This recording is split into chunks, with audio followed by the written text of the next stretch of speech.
Welcome to this installment of the WGA Reading Series. My name is Heidi Klassen, and I'm delighted to be speaking today with Bryan about her latest book, The Hill, released by Daughter Press this past spring. This event is sponsored by Read Alberta, spearheaded by the Book Publishers Association of Alberta. Read Alberta is a hub where Alberta's readers, authors, publishers, booksellers, and libraries can connect, support, and learn more about one another. They feature work by Alberta publishers and Alberta authors and illustrators in celebration of the distinct, diverse voices coming out of our own province amidst a shared backdrop of prairie fields, windswept badlands, boreal forest, rolling foothills, and majestic mountains. You can check out their website at readalberta.ca. Before we begin, I would like to acknowledge that Ali and I are currently situated in the Treaty 7 region of Southern Alberta. In the spirit of reconciliation, we acknowledge that we live, work, and play in the traditional territories of the Blackfoot Confederacy, the Siksika, Kainai, and Piikani Nations, the Stoney Nakoda First Nations, the Tsuut'ina First Nation, and the Métis Nation Region 3. Okay, a little bit about Ali. Get comfy because this will take a minute. Bryan is an award-winning novelist and creative nonfiction writer based in Calgary. Her first novel, Roost, published by Freehand Books in 2013, won the Alberta Literary Award for Fiction and was the official selection of One Book Nova Scotia in 2014. Her second novel, The Figs, also published by Freehand, was released in May 2018 and was shortlisted for the Stephen Leacock Memorial Medal for Humor. She has twice been longlisted for the CBC Canada Writes Creative Nonfiction Prize and was shortlisted for the John White Memorial Essay Award in 2015. Ali won the 2020 Howard O'Hagan Award for Short Fiction. She is also a recipient of the 2018 Lieutenant Governor of Alberta Emerging Artist Award. She is currently the author in residence for the Calgary Public Library and has also been chosen as Wilfrid Laurier University's Edna Stabler Writer in Virtual Residence for Winter 2022. Welcome, Ali. Wow, I'm out of breath after all those accomplishments. I think I can quit now. I think I don't need to write anymore. It sounds like you need a break. That sounds more illustrious than it actually is, because we don't know what it's really like to be a writer. But thank you for that introduction, Heidi. You're welcome. Well, we're here to discuss your third novel, The Hill, which is a story of dystopian community of girls living off the land. In this case, a former landfill on an unnamed island. So think Lord of the Flies meets Lost with a dash of Hunger Games and Handmaid's Tale. That said, Ali's work is crafted in a way that's fresh and unpredictable. Ali, I absolutely loved it. So I really want to know what your inspiration was for the garbage dump, because that is a fascinating setting. Yeah. The garbage dump was an interesting setting. And actually, I was on a trip with a troop of girls I was in an acrobatic troupe that I used to run a long time ago in a past life. And we had a show in Virginia. So we were traveling from the airport in Virginia to Norfolk, of course, because it's a huge naval base and the show was actually part of a military tattoo. And as we were driving down the interstate, I noticed these large sort of hills that didn't seem natural. Not that I had a good indication of what Virginia state geography looked like before I landed in the state, but it just looked sort of peculiar. So I remember asking sort of the tour guide or the driver, what's up with these hills? And she said, oh, we call those trash mountains. She said they are essentially a landfill that has been basically buried and reclaimed. And, they just, these big kind of humps and just green grass landscaped just off the side of the road. And I thought, okay, that's interesting that, the garbages are buried in these huge heaps. And since then, I've heard of other readers or writers say, oh, we've got one like that in Manitoba, or we've got one over here. So yeah, I just thought what an interesting setting for a story, but also, there's so much more in that landscape. It's automatically going to start a conversation about things like, fast fashion and the stuff we use and consumerism and junk and the garbage we create. So it kind of provided a nice background to have some of those conversations without it being overtly a book about the environment. Right. Yeah. Trash mountain. I like that. Yeah. It was a weird thing to be kind of proud of. But then I thought, well, what else do you do with the dump? when you have finished using said dump. It was peculiar that there was so many in a row. So I don't know if this was a part of the state that had like recently been developed, or, you know, it maybe used to be outside of the city and then the city grew and kind of pushed up against it. But yeah, it was kind of an interesting sightseeing tidbit. For sure. Well, maybe you can read a little bit from your book and we can get a feel for that trash mountain. Sure. Okay. So I am going to read from chapter 5. So we're fast forwarding in the story a little bit. And just to give you a brief context here, Wren has recently become in charge of this hill of girls, and she's just realized that one of them has gone missing under her charge. And this is a little bit disturbing because it's part of her responsibility to keep all the girls on the hill. And the only eyewitness to the disappearance of a girl named Harlow was from a 3-year-old named Arrow. So Wren is off to seek Arrow's help in determining what in fact happened to Harlow. Arrow drinks soup from a bowl, flanked by collectors double her size. When she's lapped up all the broth, she uses her hands to scoop out the curled greens and chunks of whitefish. A forager tosses me a blackberry. Use your spoon, Arrow. Done. She wipes her chin with her bare arm, sits proudly back on her heels, and gnaws on a piece of rye bread. Ember tries to lick her face, and she bats her away. Come here, girl. I eat the berry and sit on the ground, where Arrow crawls over and rests her head against my chest. She plays with a tiny rock hanging from the chain around my neck, rolls it between her thumb and pointer finger. Her eyes are heavy. Since when are you into nap time? I rouse her from her reclined position, bounce her on my knee. Her head falls forward. I brush away the damp strings of hair that have fallen out of her knot and stick to her sweaty forehead. Where's Harlow? I whisper, trying not to rouse the interest of the others. Forest. Did you see her go into the forest? She nods and pulls from a satchel tied around her waist a rock similar to the one dangling from her neck, except this one is blue and much bigger, about the size of my thumbnail. Where did you find this? I take it in the palm of my hand. The edges are scuffed and there's a hole whittled through the middle, a bead. That all you find today? No old quilts or rubber tires or glasses? She shrugs and closes her eyes. Not yet, I say, noting that the toenail she lost on a previous dig is finally growing back in. Which forest did Harlow go into? The one by the hunting grounds or the beach one? Beach. She yawns, exposing a mishmash of crooked teeth. Did she walk in? Was she alone? Arrow yawns again and shakes her head no. No, she wasn't alone, or no, she didn't walk. I sit up straighter now, every muscle in my body constricted, my mouth dry. No, she repeats. I separate the questions, reminding myself she's only 3. Was she alone? Yes, Arrow answers. Did she walk into the forest? No. She shakes her head and begins to fuss. I rub Arrow's back. Why would Harlow crawl into the woods? Unless she was sick and had to vomit, brought to her knees by fever or flu or spoiled food. I think of last night's crickets, nutty and charred, and I pick at the seed wedged between my teeth and shiver. She would not just run away, slipping out of line, crawling to escape detection. Even a mention of the East Side Forest made her cry. The manual terrified her. And if she had just upped and walked away like Tora, someone would have seen her. Someone would have stopped her, hauled her back by her hair. I begin to think Quinn is right and wonder why I believe a 3-year-old. A bird the size of my fist pecks at the ground and retreats. Maybe Harlow took Quinn's spear knowing Quinn would have to go back for it, and when she did, she crawled away undetected. No one was watching the back of the line. There was opportunity, but why? Unless she wanted to die. Occasionally, some girls wanted to. I shift my position and look at Arrow. So Harlow crawled in? Arrow shakes her head. On her back. Wait a minute. I prop her on my lap so she's directly in front of me and blow in her face. She winces. Look at me. What do you mean, on her back? She taps her shoulder blade. I'm confused. Like this. Arrow climbs off my lap and lies next to me on the grass. Her legs stretch out so that her knees fall to the side and she extends her arms overhead. That's impossible, I say. You can't move like that. Arrow sighs in frustration and closes her eyes. Quinn nudges me from behind with her knee and I jump. Quinn, don't do that. You scared me. She rests her chin on my shoulder and whispers in my ear, you can move like that if you're being dragged. Dun, dun, dun. I love it.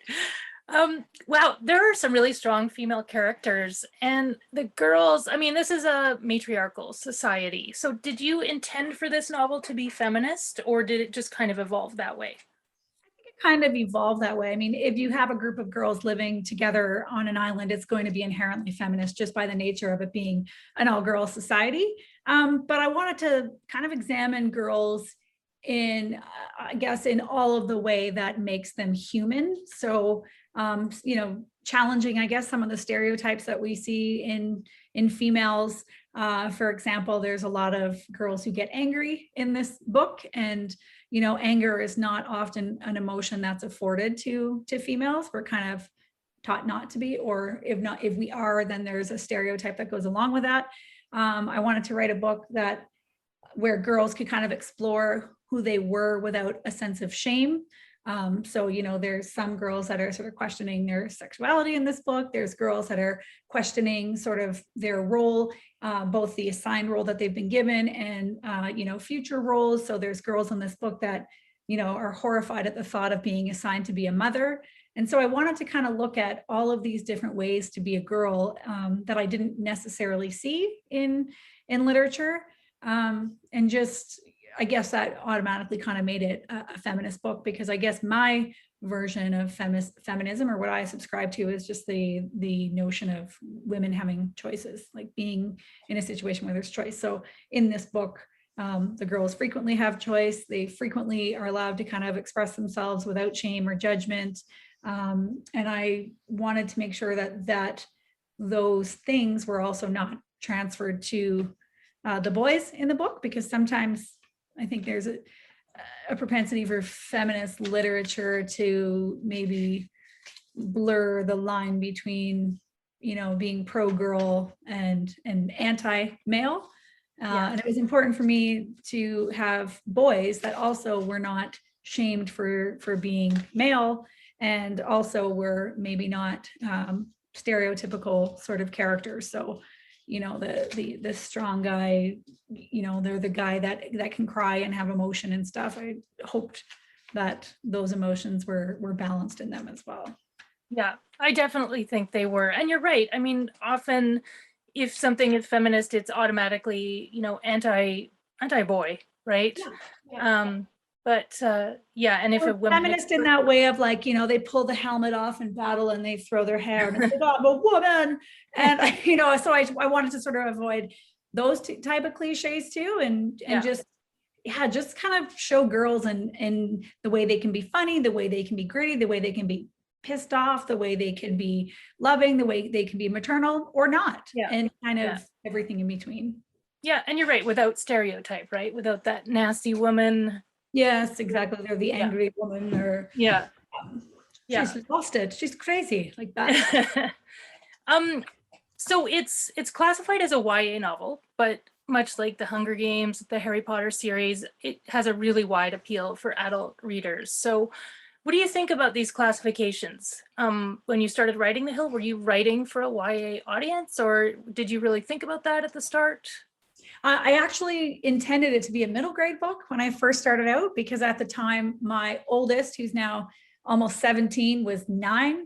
And she had sort of jumped from those fairy books and unicorns and that type of stuff. She went straight to the Hunger Games. So I thought there's got to be something kind of in that 9 to 12 range where we're not going to that extreme level of violence. Yeah. And then, I know early on when I had shared some of the writing with my critique group, automatically like, hey, that's way too mature for middle grade. So, okay, a little bit of a misfire. And I kind of rewrote it from that perspective. It's tricky because the protagonist is 14, and that's sort of in that strange in between age where she's almost too young for YA, but sort of too old because of the themes in the book to be middle grade. So it was a little bit of a risk, but I had at one point tried to rewrite the book with Ren being older, and it just absolutely didn't work. There was something about that age of 14 that I think is really beautiful. They're starting to kind of pull away into adulthood and manage sort of their changing bodies. And, 14, in our society, they've got like 4 years to become an adult. And so that is a tremendous amount of pressure and change that they experience. And they're still children at the same time. So I really loved that age and just kind of made it work, and kept my fingers crossed that despite the fact that it went against the grain in terms of the typical age classifications for YA or upper middle grade, that it worked, and my publisher supported that. So that was good. Labels are tricky. I think they limit us and they can limit our readers. I understand it from a marketing perspective. You need to slot a book into particular, genre or on a shelf in a bookstore. But I think we often get them wrong. And I think with this book, I have yet to really understand who my audience is. I get just as many comments or emails from like adult men as I do from like younger girls, as I do from, new adults, like people in their 20s. And then there's a kind of a huge number of like older women that are kind of reading it and reflecting on some of the themes in the book and, things that they weren't necessarily, weren't really discussed or so it's a bit of a strange audience. I think it's almost a little bit of a niche book and it's part adventure, it's part social commentary. It's more literary in style, I guess, than some of my other work. And it's dystopian. So it's a very strange, amalgamation of style and genre. So it's found some, a diverse or broad scope of readers. And I guess that's kind of fun, but that's why sometimes labels can be complicating, And I remember having this conversation with J.L. Richardson in a panel where she wrote a book. It's the opposite. It's marketed as adult fiction. Her book Gutter Child, which came out in the new year.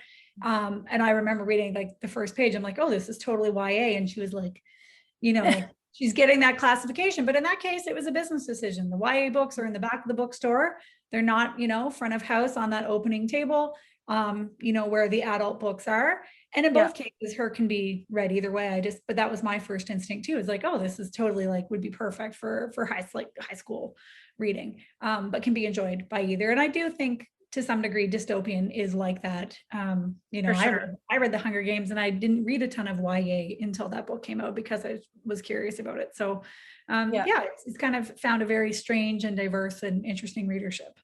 Yeah. And I think, like you say, it does have a really broad scope because women are obviously interested in it because they've been there as younger girls and whatnot. And also, like, I could see my 16-year-old son reading it because, anyone who's interested in that sort of sociological dilemma, that survival when there's a group of people, like I mentioned, the flies kind of thing, right?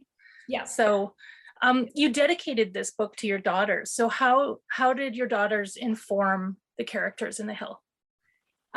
Well, I guess in a lot of ways, one, I think they have a sense of humor. And that was one thing that I was happy came across in this book. There's not a ton of it, but it usually comes out in the dialogue and in the interactions between the girls, particularly Ren and Quinn. And, I've overheard conversations with my own daughters, having conversations with their friends and, girls they're funny and they're sarcastic and they're bad and they say terrible things that I found entertaining and amusing in a way that I don't think they're often portrayed. When they say kind of bad things, it's usually sort of the mean girl spectrum, but this was just like witty, gallows humor. Like I really sort of enjoyed the banter, just listening to my daughters speak with their own friends. So humor is one of those unexpected things that I think came out of this book, but was important.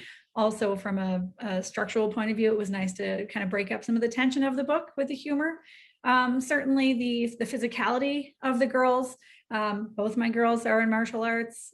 Pippa, is currently wrestling. She used to do jujitsu. Odessa used to do wrestling and jujitsu, and she now does Muay Thai. We're a very physical family. We have a wrestling room in the garage. And so that's kind of a language of love in our house is like, let's go choke each other out in the garage or throw each other.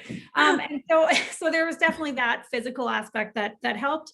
And then just that idea of, the girls are kind of direct and blunt in this book. And that's something that I recognized early with my oldest, when she started having challenges with friend groups. I found girls never confront each other. They come home and they talk about it, and then they talk about it, and then they think about it, and then they talk about it with someone else, and then they worry about it for a week. Yeah. And so I'm like, why don't you just say, hey, this bothered me, and try that sort of different approach. So it was really important that the girls in the book, as something I try and do as a parent, is to make sure they had a strong voice and to not kind of hide behind this idea that we have to like deal with it on the sidelines and overthink it and just, I guess, deal with things as they come and kind of call each other out. And they certainly do that in the book. And I think it's a skill that I've given my daughters, or I've hoped I've given to them, because this is the time to establish voice and, within their friend group, so that when, they're in a situation in work or in a male relationship that they, or whoever, a partner, that they have already established their voice and are comfortable using it and looking people in the eye, and a lot of those things that I think girls tend to shy away from. So that's something that's definitely reflected in the characters in the book. And then there's the odd physical thing. I mean, my oldest is blonde, Ren is blonde, but Ren is actually my youngest daughter, Odessa's middle name. She was a little bit inspired by Arrow in terms of her precociousness when she was that age. And Pippa wore a patch most of her life. So even the patch, it had a much different meaning in the book than, of course, like a real life situation where it was just an eye issue. But I kind of wrote that in as a little bit of a nod to their experience. So yeah, it was hard not to use them both, I guess, as influences in writing the characters. Yeah, of course, for sure. Well, maybe it's a good time for some more characters from the Hill. Okay, so I'm going to read a section from chapter 8, and the girls so Ren and Quinn have left the hill, which is against the rules, and they are searching for missing Harlow. And they've been told, of course, not to go into the East Side Forest. It's dangerous. They're never going to come back. And they're starting to question what is out there. And they have just seen a tree with the words "they're coming" engraved or etched into the side of the tree. Quinn hooks my arm and pulls me into her, rough and protective. My chest heaves. Who's coming? I don't know, I say, but I have a feeling we don't want them to. She exhales. That could have been there for 100 years, she reasons, looking over her shoulder. I trace the gouges. Feels fresh. Probably a bear. That's what they do. The manual says they both claw and bite tree bark. She measures the height with her hand. Not a very big one, though. First of all, no one's seen a bear in 20 years. I'm pretty sure they're extinct. Secondly, if it was a bear, how in the heck did it learn to spell? I don't know, Quinn shrugs. Maybe it evolved. The great North American spelling bear. All right then, genius. Who wrote it? I run my finger through the groove of the letter G. Doesn't look like Harlow's writing. Ren, it's knifed into a tree. I know, and the letters are all uppercase. Because if she was being dragged against her will, she'd have time for proper grammar. I'm not feeling it. Right. Feelings. Ren, use your head. I just think it's old. You just said it felt fresh. Quinn takes a step back and then suddenly disappears up to her neck into a hole. We shriek in unison. She holds onto the earth, elbows splayed as if she's fallen through ice. I have no idea if her feet are dangling in midair or if her toes are touching the ground. Her expression suggests the former. Hang on, I say, grabbing both wrists. She groans, legs wriggling. Stop moving. I don't know how deep it is, she says. I imagine a sinkhole deeper than the ocean, the Mariana Trench, an endless pit, the air filmy and black. I'll pull you up, just hold on a second. I gradually peel my fingers away from her wrists. Amber barks frantically, circling the perimeter, most of which is still disguised by tangled vegetation. Be careful, Quinn warns, adjusting her position so she can grab onto a tree root. Don't fall in here with me. Her breaths are shallow and quick. I need an anchor point. The birch with the writing is too fine. I don't have any rope, nothing I can use to tie myself to for support. I find the spear wedged at an odd angle between patches of unruly ferns. I yank it free, passing her the blunt end. Are you crazy, she asks. A little bit, I mutter, bracing my ankle under the deadfall. On three, you're going to swing your legs forward. When they kick back, I'm going to pull. Keep the pressure on your elbows and grip the spear as tight as you can. She replies in hyperventilated breaths. Ember keeps up her hysteric vigil, pacing and pawing. On three, I caution, say it with me. 1, 2, 3. Her body jerks and swings expectantly. I angle my torso so I don't get impaled, and I tug with every muscle fiber. Quinn grunts, her pelvis crashing up onto the lip of the crater, and I reel her in with a second explosive heave. When I'm satisfied she's safe, I drop the spear and collapse beside her. Shaking, Quinn rolls onto her back and places a steadying hand on her forehead. What was that? What is that? I correct, squeezing her hand. Natural or man-made? Well, it was concealed, like a trap. I'm guessing someone constructed it. Any sense how far it went down? I thought I felt my foot scrape something, but then it was just air. Ember climbs on top of her and licks her face. Quinn cringes and gently pushes her away. Come, Ember. Quinn stands and tries to find her bearings, her face a flush of sweat. Don't you ever do that again, I say. You scared me. You were scared. Try being the one hanging. She brushes dirt from her clothes. I'll do my best not to die. I sidestep around the hole to the other side and peer into the darkness, adjusting my view to take advantage of the fragmented sunlight folding through the trees. You see anything? Quinn asks, drinking. Not sure. It seems to curve. I can't tell if I can see the bottom or not. Let's keep going. Quinn examines the backs of her arms, twisting her elbows into awkward contortions. I pull away from the edge, unconvinced. I didn't see a glint of something shiny. Water? Metal? The girl with the patch probably shouldn't be the one conducting reconnaissance. Quinn laces her arms through the straps of her pack. You okay? I ask, gathering my belongings. She nods. We both glance back at the birch, a wisp of bark curls levitating in the wind. Did Harlow keep a knife? I ask. Dunno. All the girls carry something for protection. Not sure about Mother's. Mine had a claw hammer. Dasha had a chisel. What, you think your mother wrote it? No, I'm just saying there are girls with chisels and screwdrivers and jackknives and pry bars and scrapers. I sigh. Right. Come on, Quinn urges. I'm hungry. Besides, we should be more concerned with who they are. She's right. I collect a handful of berries and empty them into my pocket. But whoever they are, if they are coming, we'll kill them. Stop there. Seems like I've picked the most violent parts of the book to read today. Yes, definitely. I'm just noticing your necklace, Allie. I seem to remember there's a story behind that. There is, this is, well, Bren has a leader necklace, or a leader necklace is passed down from girl to girl. And I have a friend who is a local artist and jeweler. And so she designed a necklace for me, a head girl necklace. And so these are all things that might have been found, like old sort of screws. There's a fish hook here. There's some shells, things that might have washed up on shore or that were dug up from the garbage dump. And turned into a leader necklace. So, oh, that's fantastic. Unfortunately, when I wear it, it doesn't make me the leader, at least that no one listens to me. So it doesn't have the magic powers that I wish. Hey, that sounds familiar. I need that magic power too. Okay, couple more questions. What were some of your influences growing up? So which books stuck with you as a young woman? Well, actually, one of the books that sort of influenced this, it was a book I read in university. It was one of my roommates and it was called Savages. I don't know if that title would stand up today, but it was a book about a bunch of women who were on a corporate retreat with their husbands. It's very 1980s. And while they're gone out on an excursion, the hotel where the men are staying is attacked by terrorists. And so the women are forced into the jungle and it's a survival story. And they're kind of not really equipped to be living in the jungle and dealing with this sort of situation.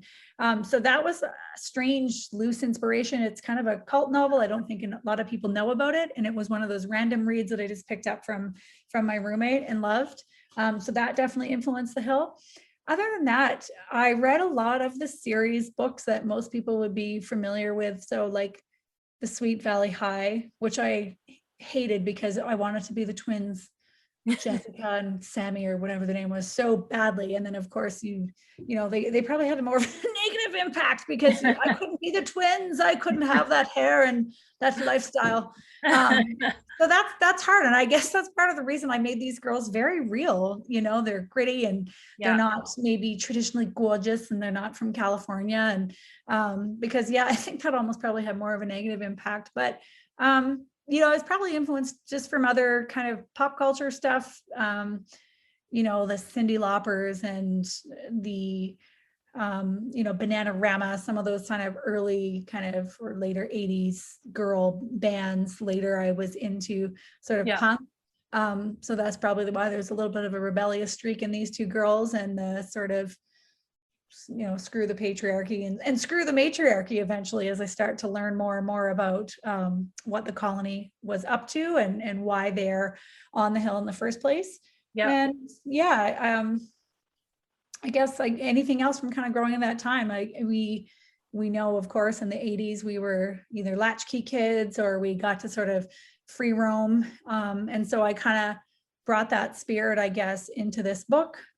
I grew up from grade 4 on next to this wooded area. And so I spent almost all summer just running through that woods, whether it was like picking blueberries or just playing games or hiding or, just fun sort of adventure. And that's kind of, I guess that wilderness sort of aspect and that free range life kind of feeds into this book too. And I still, spend time in the mountains and outdoors and in nature now. So yeah, those are a bunch of the influences on this. Okay. Well, Daughter Press has announced that this is a trilogy. Mhm. So what have you learned in writing book one that you're going to bring to book 2 and 3? Oh gosh, I wish I'd outlined a whole trilogy before I started, which makes sense. And that is the way most people go about writing a trilogy, to have a sense of what's going to happen in each book. And I did not do that. I've kind of adopted my own sort of hybrid model of outlining, but also sort of writing intuitively, that has worked. And that's kind of based on the notion of character as plot. Unfortunately, when you've already written the first book, you are stuck with what you wrote in the first book. Not that I felt stuck, but it certainly had to direct or drive what was happening in book 2. So it's been quite a learning experience, having to map out a story, the second book, and also leave something for the third book, or have some sense of where I wanted it to ultimately finish. But I also kind of love that too. Sometimes, when you have something that already exists, you have automatic kind of limitations and boundaries. And so that was really fun to work with. And I did have some sense moving forward. I knew it couldn't end where it ended. There was always intention that it would continue on. I didn't know initially if it would be kind of a second and a third, or just a second book. But I have written the second book, and I've had a lot of fun, because it is the setting completely changes.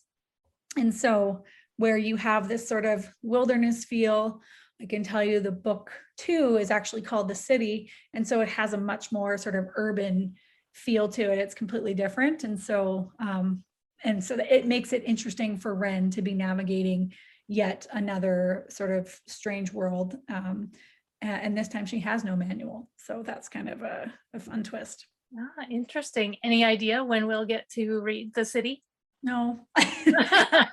I'm still having to do another set of edits, based on sort of what I'd already submitted to my agent. So hopefully I'll finish those up by the end of this year, and at some point in the new year, send it back to Daughter, and then from there we'll pick kind of a release date. So, but I'm really excited for it. Ren is forced to grow up in this book, but obviously she changes in her as she's forced into more sort of adversity in this strange new world in book 2. So it's fun and it's exciting, and that's what writing should be. Writing should be fun and exciting, I must say, because I seek that sort of adventure myself. And again, that was ultimately one of the early reasons I wrote the book, is I felt there was just we were missing the adventure stories for girls and for women too. You don't read a ton of women's fiction that is about women going on adventures. They're usually tied to other sort of things that women traditionally have to deal with. So I was kind of where are the books where women go off and, kind of explore and do their own thing.